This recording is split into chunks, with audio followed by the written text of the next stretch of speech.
ఎప్పుడైనా మనం చూడాల్సింది ఆస్తులు అప్పులు రెండు చూడాలి.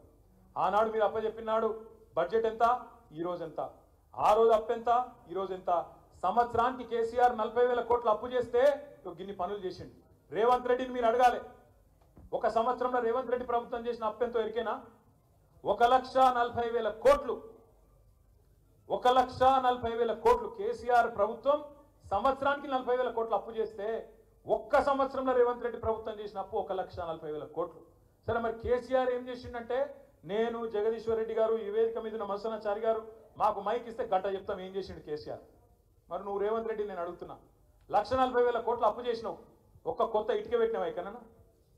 ఒక కొత్త పైప్ లైన్ వేసినావా? కొత్త కాలువ తవ్వినవా? ఒక్క పోని రైతు బంధు పెంచినవా? ఒక కార్మికునికి లాభం చేసినవా? ఒక ఆడబిడ్డకు 2,500 రూపాయలు ఇచ్చినవా? ఒక ఆడపిల్ల లగ్గానికి తులం బంగారం ఇచ్చినవా? చదువుకున్న పిల్లకు స్కూటీ ఇచ్చినవా? మరి ఏం బీకినావు 1 ఇయర్లో? 7 గెలిపోయినాయి, మరి 1,40,000 కోట్లు అడవేని. మనం అడగవలసింది గిది. కేసీఆర్ సంవత్సరానికి 40,000 కోట్లు అప్పు చేస్తే కరెంటు మంచిగా చేసిండు, సాగునీరు మంచిగా చేసిండు, రోడ్లు మంచిగా చేసిండు, తాగునీరు ఇచ్చిండు, బ్రహ్మాండంగా సంక్షేమం చేసిండు, కార్మికులను కర్షకులను అందరినీ మంచిగా చూసుకున్నాడు, ఆఖరి గుళ్ళను కూడా యాదగిరిగుట్ట లెక్క మంచిగా చేసిండు. నువ్వు మరి ఒక సంవత్సరంలో 1,40,000 కోట్లు అప్పు తెచ్చి ఏం చేసినవరా అయ్యా అంటే ఆయనకి తెలియదు. ఒకటి మాత్రం చేసిండు, ఒకటి మాత్రం నిజాయితీగా చేసిండు, ఢిల్లీకి మూటలు మాత్రం జోరుగా మోసిండు. 1,40,000 కోట్లు మనకు అస్తలేవు కానీ ఢిల్లీకి మాత్రం మంచిగా వేల కోట్ల రూపాయలు సంపుడు కుర్చీ కాపాడుకోవాలి కదా, ఆ పని చేస్తాడు. అందుకే ఇవాళ ఒక తీర్మానం చేద్దాం, ఒక నిర్ణయం తీసుకుందాం. మీరు ఒక్కరుగా లేరు, బహుముఖంగా కార్మిక విభాగం అంటే ఎన్నో అంకాలుగా ఎన్నో భాగాలుగా ఉన్నది. ఇవాళ మనం మాట్లాడుకుంటున్నది జనవరి 20 తారీఖు నాడు. మనకు మే డే ఉన్నది ముంగట, 1 మే డే.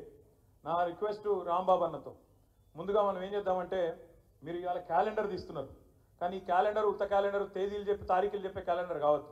ఇది పోరాటాలు చేసే క్యాలెండర్ కావాలి, ఏ నెలలో ఏ పోరాటం చేస్తామో చెప్పే క్యాలెండర్ కావాలి. నేను మిమ్మల్ని కోరేది దయచేసి, ఆటో డ్రైవర్లకు హామీలు ఇచ్చింది.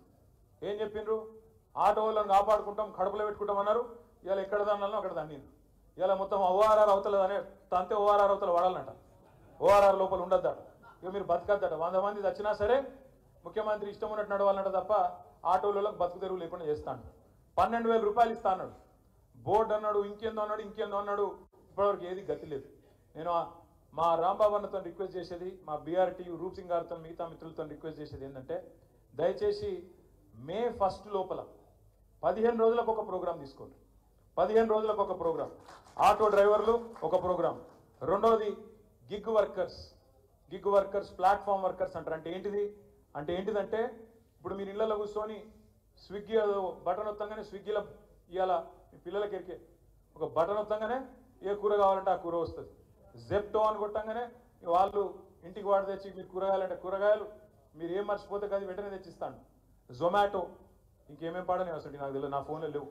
మా పిల్లలకి ఎరికే అగో అదే ఉన్నాయట, ఒక డన్జో గిన్జో ఏమి ఉన్నాయట.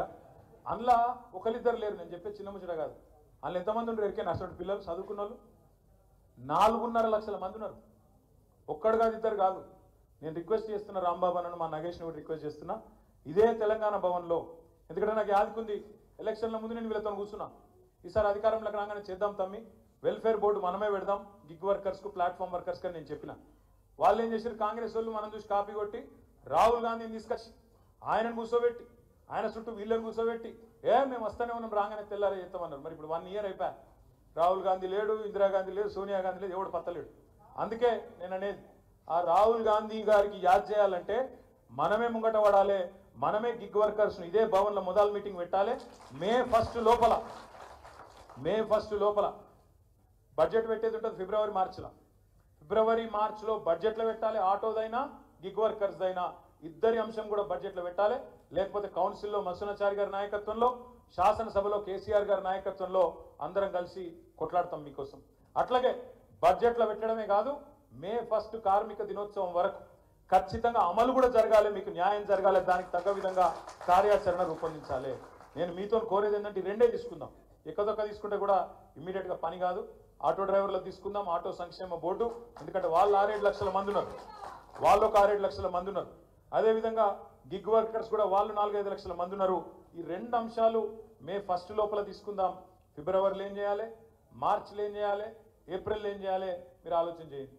సీనన్నను, చారన్నను, మిగతా కార్మిక విభాగాల నాయకులను నేను కోరేది ఒకటే, ఆటో వాళ్ళ సమస్య నాకేంది, నేను హమాలి యూనియన్ నాయకుడు అంటే కుదరదు. ఒక కాకికి కష్టం వస్తే 10 కాకులు ఎట్లా వాళ్తాయో మీరు కూడా అట్లా వాలాలి.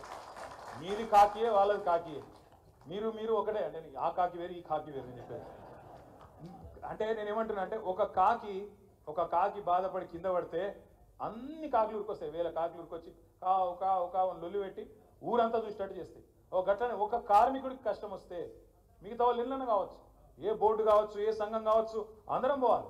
అందరం తలుపుకుంటేనే తెలంగాణ ఉద్యమం అయింది. సింగరేణి కార్మికులు ఒక్కలు అనుకుంటే 5 దక్షిణాది రాష్ట్రాలకు కరెంటు కట్ అయ్యే పరిస్థితి వచ్చింది.